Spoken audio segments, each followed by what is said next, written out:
Yaani kwa kuwa mimi ni kiongozi, sasa hata usiku wa manane kesi zenu mnazileta nisilale.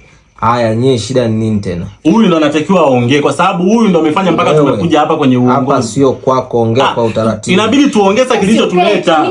Mimi sina nimekuja huku kanifuata nyuma. Haya, ongea sasa, mueleze kimwenyekiti. Mnataka kuongea kwa utaratibu au mnataka kutangaza vita? Huyu ndo analeta mdomo hapa. Nauliza, unatangaza vita?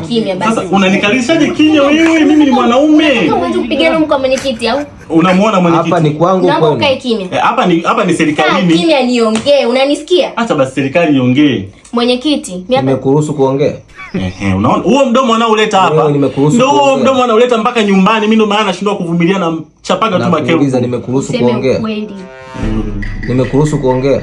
Hujaniruhusu. Sasa. Sasa nisikilize vizuri. Okay. Hapa kwangu mnatakiwa muongee kwa utaratibu. Huyu ndo anayevuruga utaratibu wote. Si usubiri amalize kuongea. Tutashindwa kueleza kilichotuleta sasa hapa. Haya, wewe kimya. Mwanamke ongea, shida nini? Haki za wanaume zimepokonywa tayari. Kwa hiyo mimi siruhusiwi kuongea tena. Mwanaume, serikali inakunyanyasa. Kimya niongee jamani, nabishana na mwenyekiti. Haya sawa, ongea. Nakuuliza wewe, serikali inakunyanyasa? Usinisonte kiongozi, babangu hajafa. Umemaliza niongee. Ongea sasa. Mwenyekiti, mimi hapa nimeleta usinisonte na mimi sijafiwa. Basi umeona? Yaani huo mdomo huo mimi ndio unaomponzaga kila siku. Usinikunjie ngumi. Ongea kawaida. Mwenyekiti, huyu mwanaume mimi amezidi kuninyanyasa. Yaani anakopa ananipiga muda mwingine mpaka vipi? Mbona yako yaongee? Wewe. Unapote mimi nitakuweka tali. Hebu kaa kimya, nitakupiga hapo kwa mwenyekiti. Unamuona mwenyekiti? Unamuona lakini hata wewe mwenyewe. Hakuna aliyechangia tofali hapa. Huyu ndo anayezidi kuleta mdomo. Anatakiwa kuongea ni mwanaume ambaye ni mimi. Na mimi mwenyewe ni mwanaume. Sasa tuongee kama wanaume. Wewe unataka mimi na wewe tuongee kiume. Tuongee kama wanaume. Wewe unavyotuingilia, wewe unavyotuingilia. Uko tayari tuongee kiume? Nipo tayari, ndio maana tumekuja hapa. Nakuuliza kwa mara ya 3 na ya mwisho, uko tayari tuongee kiume? Nipo tayari. Huyu atupishe. Nipishe kidogo niongee na huyu kiume. Sasa hilo neno ndo nilikuwa nalisubiri kuanzia mwanzo. Hem, tupishe. Toka. Unaingilia mambo ya wanaume. Yaani wewe leo, ngoja tuyamalize hapa na mwenyekiti na kupata huko.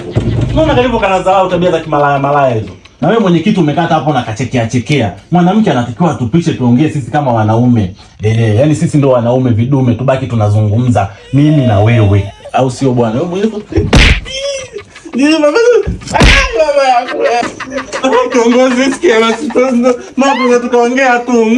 Kuliko tena minundo hiyo. Wewe kuhusu.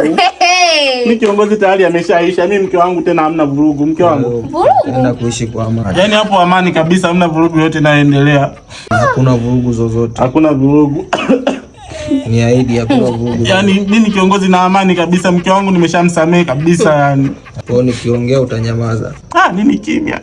Hauwezi kujibizana tena na wanaume, sio? Sasa kwa kuwa mimi ni sehemu ya walinda amani, ndio nikisema huyu binti uende naye unaweza ukahatarisha maisha yake.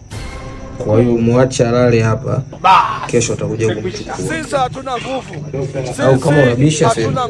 Mimi nipinge nini kiongozi, na lazimisha tu kuongea. Siwezi nikapinga. Mwenyekiti ndio tu tulale. Siku mwema. Kuwa na amani na lawa naye. Sawa.